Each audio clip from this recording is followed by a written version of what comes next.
বাসের যে মিটার আছে এই মিটারে হচ্ছে কিভাবে টাইম ঠিক করতে হয় সেটা এখন দেখাচ্ছি।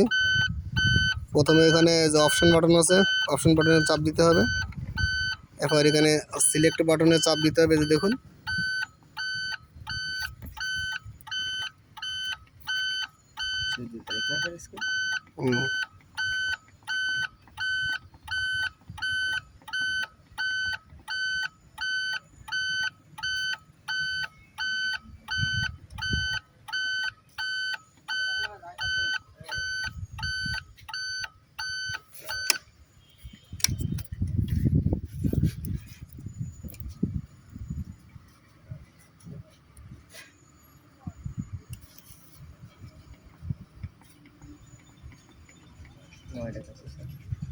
নয়টা 53।